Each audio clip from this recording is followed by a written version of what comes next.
Hi everyone, this is Michael Coulthard. I'm here with Andy Nathan. Andy Nathan's the founder of Startup Gap, and Andy's an author. And today, Andy's going to teach us about 6 ways to get your book read. So many of you have written a book, or you've got thoughts of a book. I think what they say, Andy, there's a book in all of us, right? So Absolutely. this is going to be really useful. I'm myself. I'm really stoked to hear Andy's tips today, and over to you, Andy. And I'll sit here and look forward to everything I'm going to learn. Thanks a lot. Yeah. Okay. Sweet. Thank you. Yeah. No, I appreciate Michael. And yeah, so what we're going to be talking about today, like he said, is 6 steps to writing a book people will actually read. And part of it is as business owners. And this topic is more for business owners. This is not just like, hey, I want to write because it's my passion. It's a lot of business owners want to write a book because they really do want people to read their most prized and privileged thoughts because it makes a difference in building their business, and that's what it really does. And that's what I've done for my business. You can see here. Whoa, this is not my book. Whoa, wrong book. I actually have 2 books here. One, and I'll talk about these a little bit more later on. But one in particular, Eyes of Emerald, or I'm sorry, E-Marketing Experience. I'm 0 for 2 already. Is a book that really helped launch my business because this book, I didn't sell a lot of copies, but it really did help get me started so I could actually start connecting with more clients, and it really broadened my range of what I was able to do. And I'm going to get more into that later on. But right now, I want to just go through an overview of what we're going to talk about today. And tell me if you could actually see. Tell me when you could actually see the PowerPoint that I'm presenting. I just want to make sure you can see it. Sure, yeah, I can see now. It's fine. Okay. Very cool. And so what we're going to talk about today is the 6 steps that you need to take to write a book that people will actually read. So the first step is, why write the book? What's the point in you writing a book for your business? How will you benefit from that? 2, writing the book itself, how to actually go through the process. 3, crafting a title. 4, building a platform. 5, how to self-publish. And 6, self-publishing does not mean doing it by yourself. So let's start with number 1. I'm sorry, before I get started with that, I just want you to keep in mind some questions as we go through this process. Where do you need help in the book writing process? And this is one of the things, just if you want to put it in the chat, definitely put it in the chat and just list that so we actually could know that and we could hopefully answer that throughout this conversation. But also just for your own needs, try and think about where do you need help in this process so you could improve. So starting with number 1, why write the book? The average book takes 6 to 9 months to write. In fact, the longest book that I ever wrote took a lot longer than that. It took about 9 years. It was called Eyes of Emerald. I wrote that with a business partner, and I started it right out of college, and it was my dad's best friend, and we started writing this book about a true story, and it really turned into a decade-long pursuit to get the book published. It took about 3 years just to get it written. We thought we found a publisher after about 2 or 3 years after that, and that turned out to be false. And finally, we ended up self-publishing the book about 9 years later because we really wanted to get it out. So the average book might take 6 to 9 months. It might take a lot longer, as I just mentioned. Therefore, we have to know, why are you going to spend all this time writing a book? What are the benefits? Well, the first one that's really obvious is that you can have additional book sales. Everyone here wants to be like Malcolm Gladwell or like Seth Godin, selling millions and millions of copies of their books. And that's great. And that's a great way to build your brand.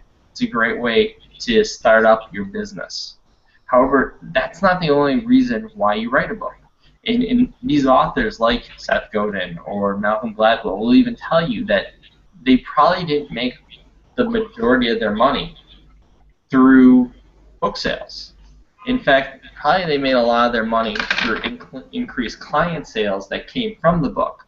Because when you write a book, you actually increase your branding, you increase your authority for your business. And that is so important to understand because most people think they write a book and you're a famous author and now life is good and you see those people living in a farm in Vermont and all they do is write all day, and that's the exception. Most people who write a book will actually write a book because of the fact that they actually want to get increased branding and authority for their business. And that increase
Sound. Can you hear me now? Yeah. Okay, cool. Sorry, so you can hear me now? Cool. Yeah. Um, sorry, I saw the Skype. We're making sure that everything's working here. So I'm just gonna repeat the last part. The last part I was talking about was actually, what was the last thing you heard from me? I put a message in the Google Plus chat at 10:10, so it's 4 minutes. It's been 4 minutes. Okay. So we're talking about writing a book. So the first thing you want to do is what do you want to write about, which we'll go through the questions in a second. Second part is you do have to research this. The third part is you have to be consistent with writing. Writing doesn't happen overnight. It takes time for it to happen. And the research that you do over that time period really does make a difference. So let's talk about what do you want to write about. Writing is about answering a question. And the best way to actually answer a question for a business is to find out what questions do your clients and prospects have for you. So when I write a book, I want to know how I can answer a question. When I wrote E-Marketing Experience, the book was called Turning Old-Fashioned Marketing into New Online Profits. The biggest challenge that most of my clients and prospects have is that they're offline and they're networking, but they don't understand how to turn that offline networking into online networking. And the same thing that they do online or offline seems completely foreign to them online. So I wanted to talk about that and address that. It was a question that they had. In essence, I'm answering their questions for them. The other part of it is that think about the biggest misconceptions in your industry. Every industry has them. One of the things I always find interesting is with online marketing. Look at SEO. You have a lot of people thinking that SEO, you could still just do backlinks with that. And if you've been watching SEO and Google in particular over the last few years, you know that's not the case. It's a little bit more complicated than that now. But a lot of people still teach that. It's a big misconception in the industry. Understanding those misconceptions is the basis for a lot of great books. Another thing is talk about how you're different from other businesses. Why is that so? And I'm going to point to my co-host here, Michael, Mr. Todd, and talk about one of the things that he does differently, I think, than most other people.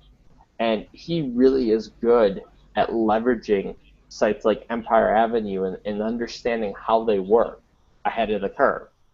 So he'll go into Empire Avenue, he'll dissect how it works, and he's really ahead of other people when he goes through there. And that gives him an advantage because he really does know how to do it before a lot of other people do. So when people come to him for Empire Avenue because they don't understand how to use it, they're coming to him. Can you still hear me? Yeah.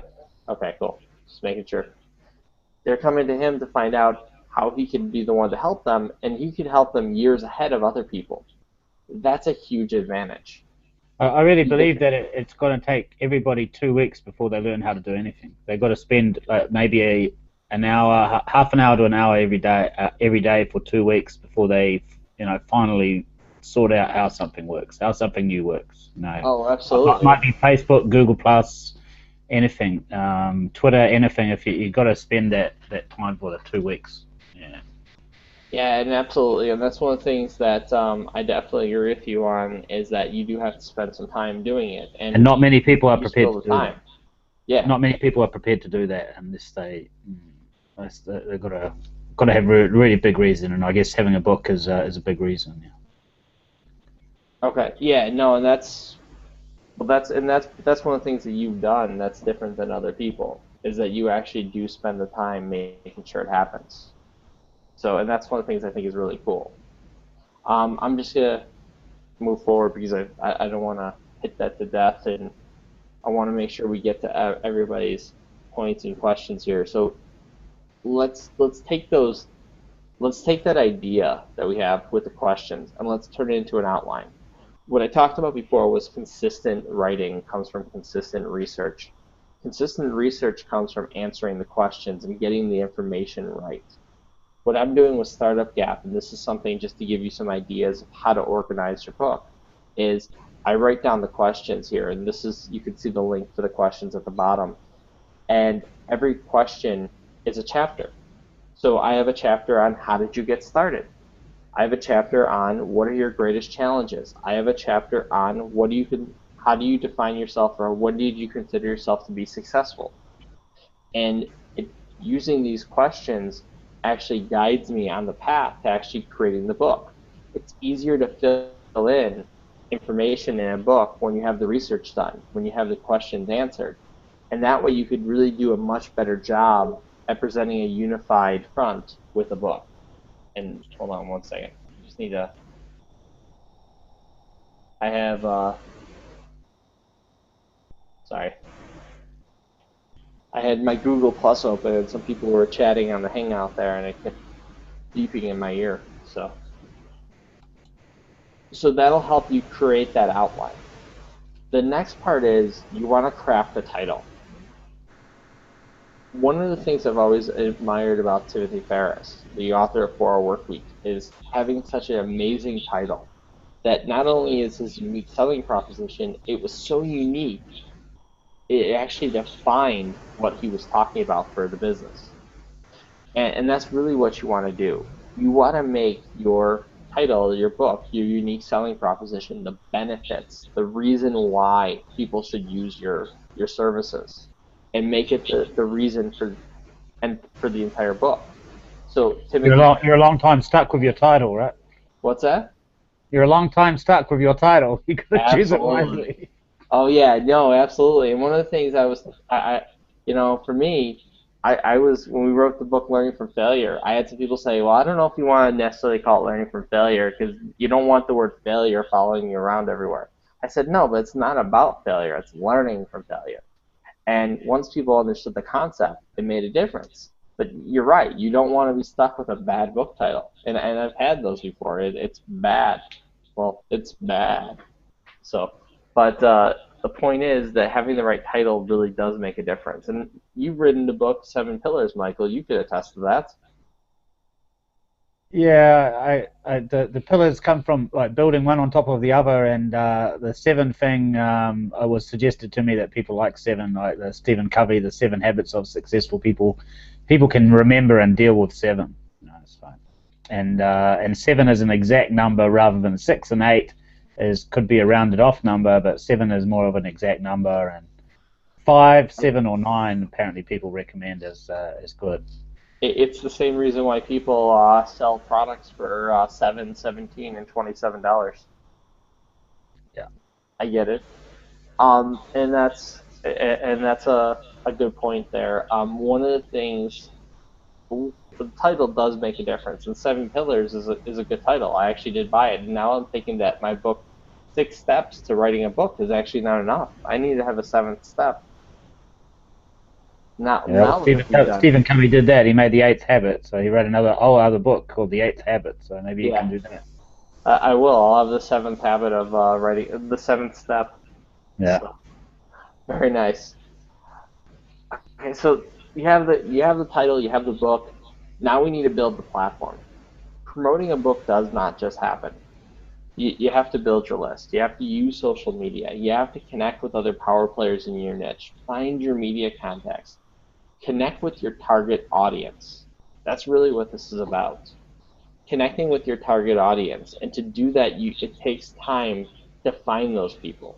So build your list by making sure that you actually have targeted people on there who will actually buy your products.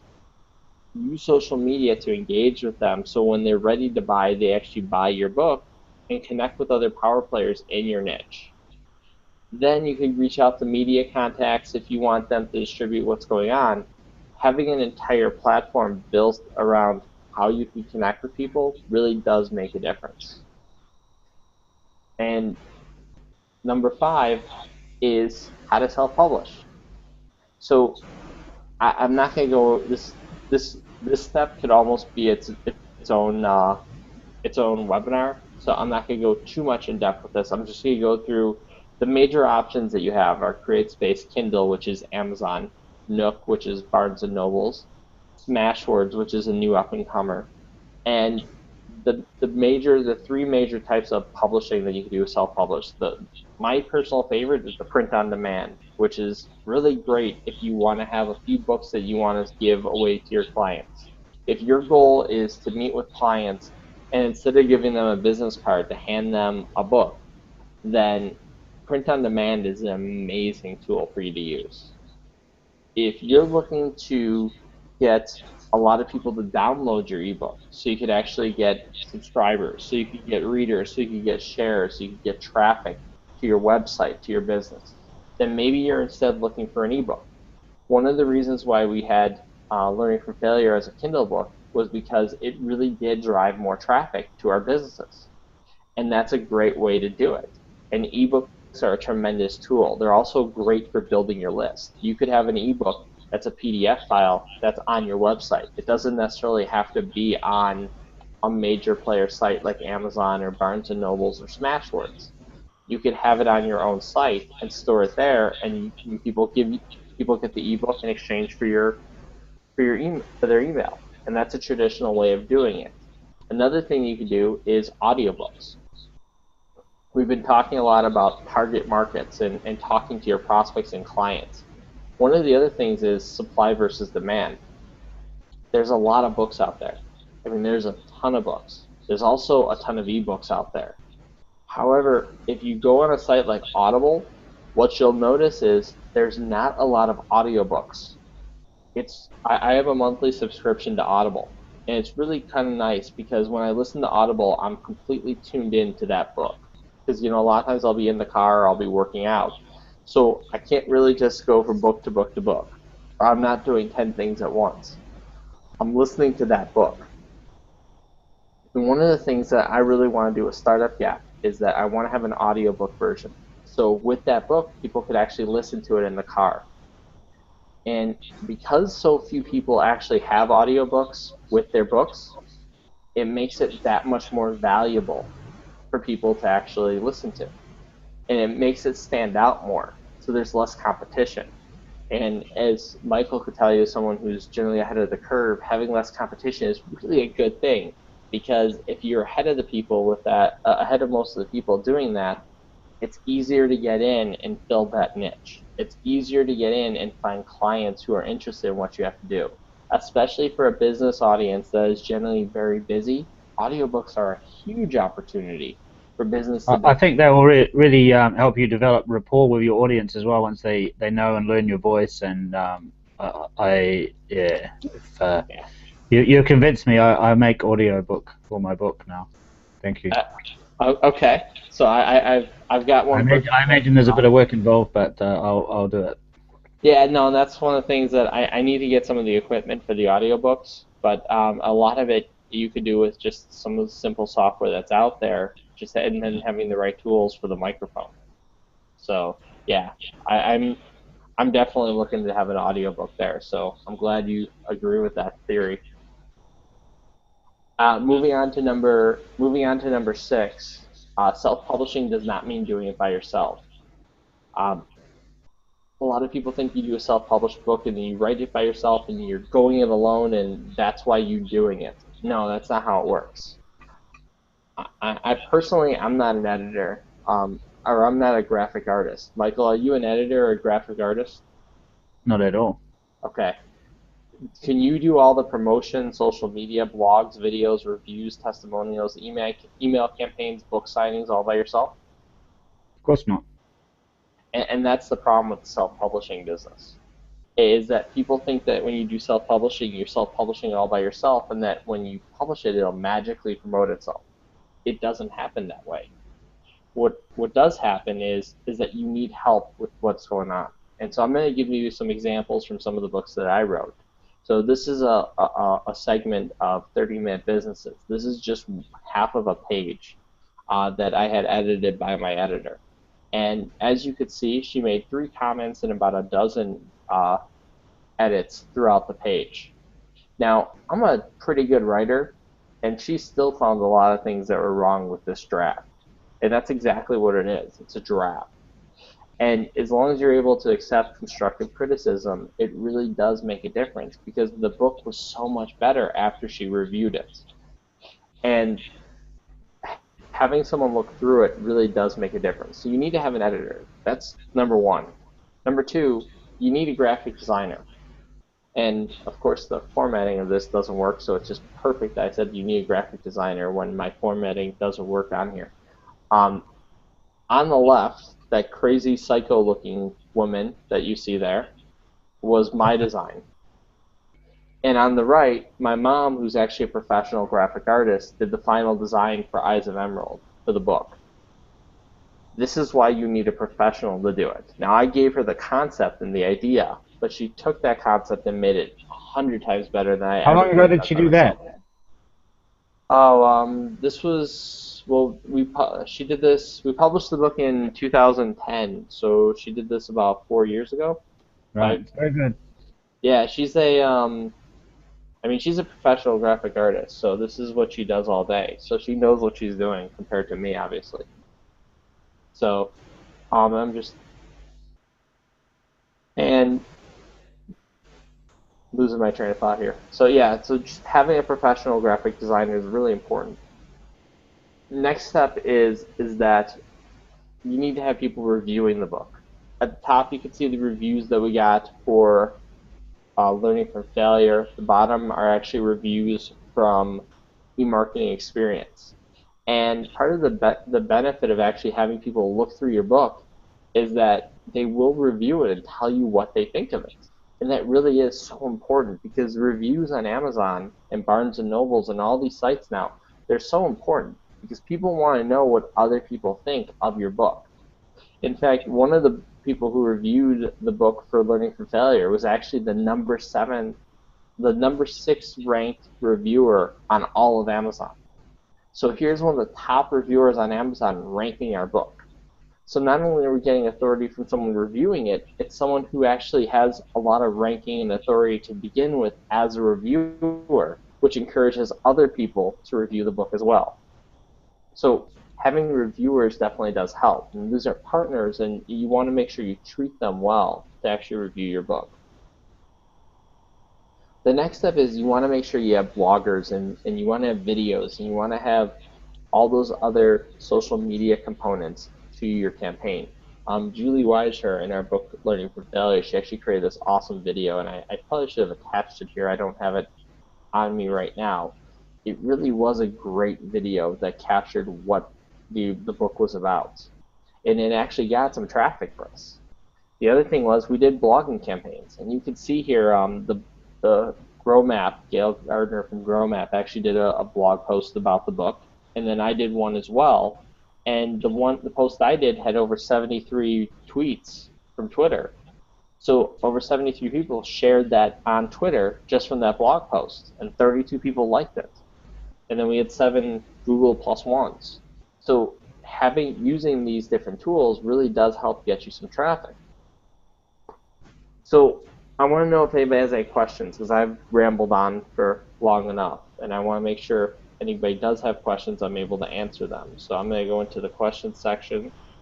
If you do, definitely feel free to ask. Just from what you've said, Andy, is that so right from the start, you really need to be building a team around your book. I know that Learning from Failure was a collaborative book, but Absolutely. Even if you're writing a book yourself, you need to build some kind of a team that is going to support the book from the start. You know? Absolutely. You need to be like thinking outside the square and not just thinking, well, I'm going to write this book and people will come. You got to start building up your strategy right from the start, and building a buzz about the book even before it's launched as well is important too. And that's a huge through blogging and things, and releasing little bits of it out for a blog and things like this. You've got to be thinking about this kind of strategy too. Yeah, you sort of hit it right there on the head, and that's really the biggest part of promoting a book is making sure that you have people out there to help you promote it. Because I can't do it by myself. You can't do it by yourself. You need a team, and I know for you have a large team working with you on all the different projects that you're working on. There's no possible way that you could do it all by yourself. Yeah. So it's the same way with a book. You have to take a team approach to that. So Like I said, if you have any questions, just go through and put it in the chat, and we'll definitely make sure we answer it as we go through. So I want to talk for a little bit about how we can help you.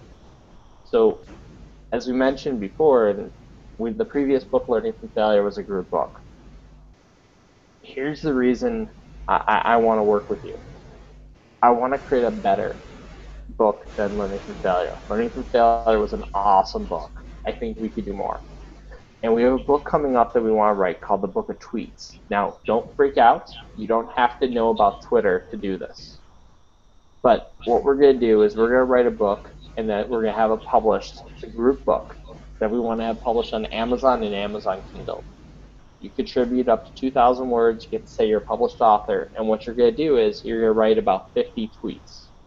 Now, tweets are about 140 characters, and all we need you to do is write about 50 tweets on your field of expertise. So for Michael, if you want to talk about like Empire Avenue, you could write 50 tweets about Empire Avenue. Now, I don't want all of them to be, hey, check out my account on Empire Avenue, check out my account on Empire Avenue. What you're going to do is you're going to talk about how to use Empire Avenue and how to use it as a system for building your business. And then maybe you have a few promotional tweets in between here and there, just talking about the benefits of Empire Avenue. But all in all, you're going to be talking about educating people on how to use this tool. These tweets are going to go into the book. These tweets are going to go into the book, absolutely. Are they going to be pictorial? You know what? We might do some pictures, probably not as many, partially because of the fact that all pictures have to be 300 DPI if this is going to be on Amazon. Most of these are going to be text-based, and I understand that there is a little bit of a difference there, but right now we're probably just going to be doing mostly text-based. We can have some pictorial tweets. It's just not going to be as easy to do. And we can't do embedded tweets. We can't embed our tweets into the book. I'm not sure how we would do it on Amazon. Maybe on Amazon Kindle. You're asking me some good questions. I was probably planning on maybe saying. I'm thinking of making them embedded tweets. Would be quite exciting. Yeah, if we could do some embedded tweets. Well, one of the things that I want to do is I want to take the tweets that everybody writes, the text tweets, and actually put it into Excel folder. So what we're looking to do is everyone who participates in the book as an author will actually have this Excel folder or Excel spreadsheet with all these different tweets from everybody's different categories. Right. And every author can actually use it as a giveaway for their list. So it's a good way to build up your list, first of all, which is one of the things we talked about earlier. Secondly, in addition to that, what we're going to do is people can actually write those tweets down. And yeah, if people want to include a photo or two, as long as they're good enough DPI, and DPI is dots per inches. And basically that's a term, so if you're going to do print publishing, you have to have a certain DPI image. And 300 DPI means the image is good enough to be on print. Because a lot of the images that you see around the web, they're good images, but they're web-ready images.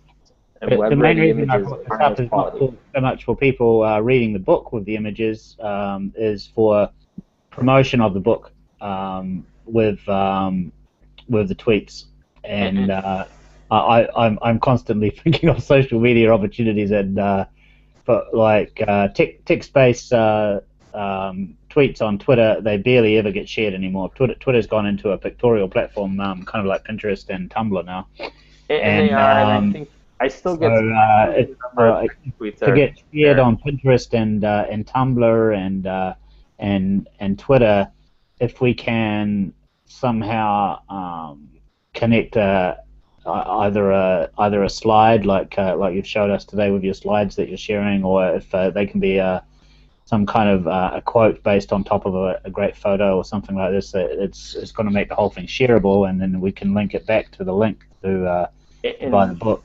This is what I'm thinking. Partly, and we can partly do some of that. I don't know to what extent we can do all images. It doesn't necessarily need to be in the book. But, yeah, because the other thing is, if people want to, here's what I would say: if people want to contribute images, they can, and I'm okay with that, but they have to be the type of quality images that we could actually use, so that maybe if we don't put them in the book itself, then we put it in the Kindle book, in the Kindle version. But we just have to, part of it is we need to have text ones as well, so people could actually read the Amazon ones, so they could actually look through it as well. Because we want to have an Amazon book, so it's actually there for print. What Andy's talking about, everyone, is very important part of your strategy when you're thinking of like preparing a book. Is that these different publishing platforms require different strategy and different content strategy inside your book to make them most effective on Amazon or on Kindle or even on Smashwords. I imagine there's different reader experience that you've got to provide for. You've constantly got to be thinking about your reader for this kind of thing. And a lot of people are going to read your book on an iPhone, and maybe you need to make it, may not even be on you need to make it iPhone friendly as well, I imagine. Well, yeah, Kindle actually has a reader that works on iPhone and Android, so that's not a problem. The problem is just making sure that we get this to work on the published side. But yeah, let me put it this way: if people want to include images, I could definitely do that. I would also say do a combination of text and images, because part of it is that we want to make it easier for people to use, and that they could actually schedule it as well with the text tweets. Because I know part of the problem is that even though images do outproduce text, some people just can't constantly come up with images all the time. And Sure. That means that they need the text as well to schedule. And that's part of the reason what this is going to be for, is to help people with ideas for the text, so they at least have something going in there. Because the first step is really just making sure that they do have something. Because most people don't have a Twitter account. That being said, you're absolutely right. You want to make sure people have images. I will include as many images as we can. I just, like I said, my concern is just quality of the images. And so as long as people can produce the quality of images, I'm completely fine. Yeah. That being said, so what we're going to do is we're going to have experts in various fields speak about how they could use these specific business systems. Everybody writes 250 tweets, and if you don't understand Twitter, that's okay. We actually will have book planning sessions to, one, help you understand how to use Twitter, but also help you understand how to format your book. We're even going to provide you with a template of how to write out your chapter, so you don't have to do it by yourself. And that's really the key here, is that you don't have to do it by yourself. If you miss a meeting, because everyone always asks about that, we will give you access to the recordings, because we want to make sure that you actually are able to participate even if you can't make the meeting. Right. So before I get too much farther into everything here, I just want to stop for a second and say this is not for the faint of heart. This membership is not for everyone. First thing is, if you're a financial professional or in a highly regulated industry, it's probably not going to be the right place for you. And the reason I say that is, with all the different SEC regulations, all the different company regulations that most financial professionals have to deal with, it just doesn't work. And I say that not because of the fact that you're in a bad industry, it doesn't always work with what we're doing here. And I'm not going to sit down with your quality control department and actually go through why this is good or why this is bad. So the second thing is, I was talking before about constructive criticism. You really do have to be able to take constructive criticism. And when you're working with a group, understanding that everybody does have different points of view, like what Michael was just mentioning before about the image ads, or the image post. It's something I was thinking about. I wasn't going to make it a major part, but he does have a point. So if people want to include it, I'm completely for it. I just need to make sure that it could work within the confines of how the book would be published. So that's something where he's right, and he's just letting me know, hey, this is something we should add. It's not criticism. In fact, it's probably just a good idea, just how to make it better. And that's really how it works, because everyone does have a little bit of a different idea of how to make it the best for the book. Working together is how we get it done. So this is not for the faint of heart. And we also got to look in the future of we've got to future-proof the book. So what's it going to look like in 2016? Yeah, absolutely. Well, and we'll have a second version. Yeah. And in 2016, That's the if you got books will, ebooks now. You can update them, right? yeah, and yeah, in 2016, all books will be video. Yep. So the next thing is here's who will benefit from this membership. So we were talking before about using for business owners how they could actually use a book. So work at home entrepreneurs, network marketers, real estate professionals, coaches, sales professionals, affiliates, startups. Business owners and entrepreneurs really do benefit from these type of group projects because they really get to build their brand name. All of these different groups of people really need to build their brand, build their expertise, and a book project like this really leverages everyone's power together. What's the catch? So the catch is very simple. For everyone who's involved, because we want to have a consistent book publishing platform, everyone needs to have Microsoft Word 2010 or later. Now, for those of you who are on Mac, and I believe Linux as well, Microsoft Word has 365, which you could actually use on those platforms. I know for Mac for sure you could actually do it because my wife has a Mac Air Pro, one of those things, and she actually uses my subscription because I have a professional subscription to Word 365, and she downloaded it onto her Mac, so it does work there as well.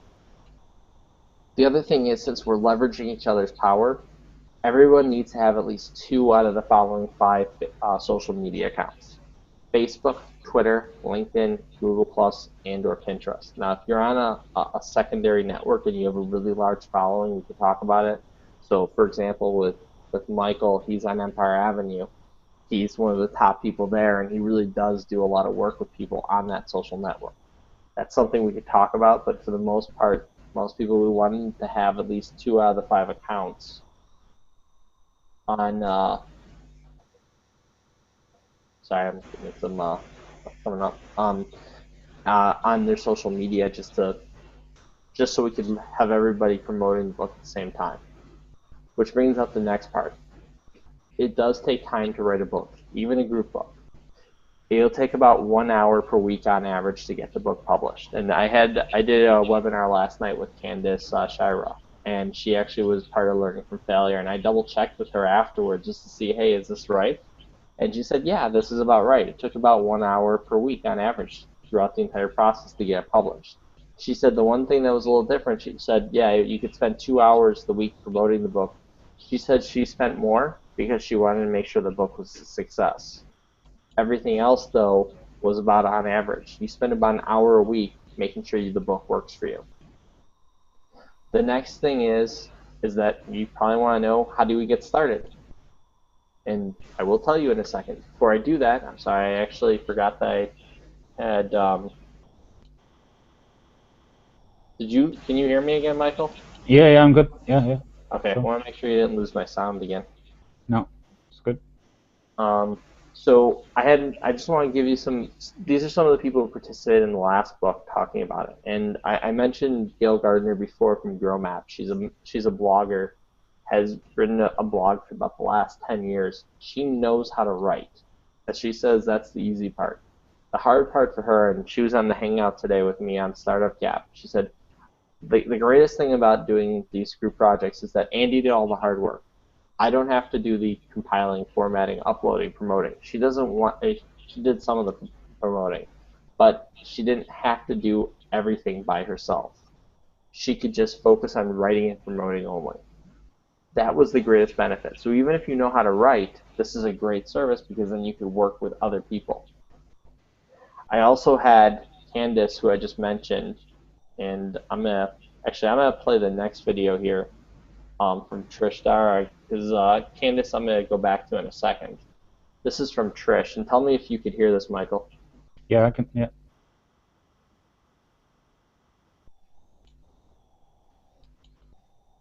No, I can't hear Trish, Andy. You can't hear Trish? No. Okay.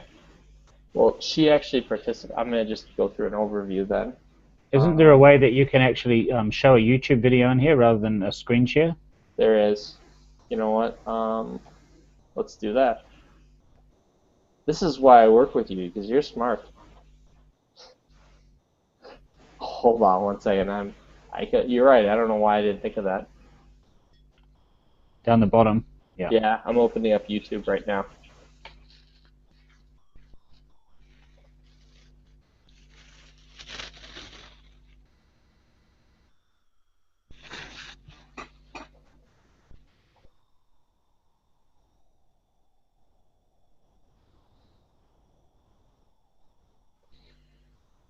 About how many people are we looking for the book of tweets?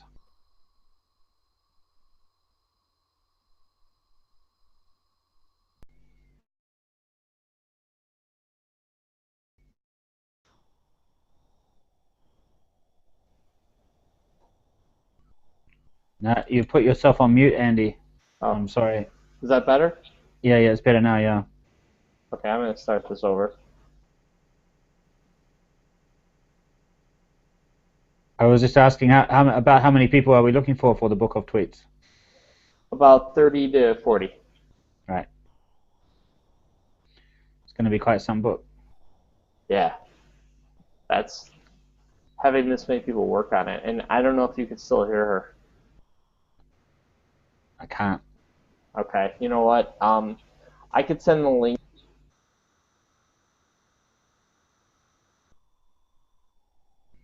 You're muted yourself again now, too.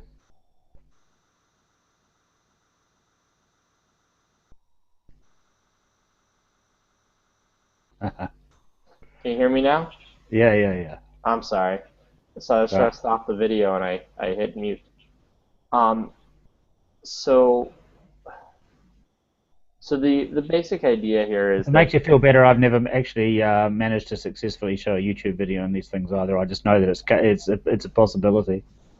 You know what? I always try and do them at the beginning when I'm doing stuff, and it never works. It's just such a I don't understand how YouTube can't integrate better with this. It boggles my mind. I've seen people do it. I know you can do it, but yeah. So just real quick with Trish, she actually. I think I know what the problem is. What's that? Well, you probably can't play with your YouTube channel because it's actually broadcasting through your YouTube channel right now. Oh.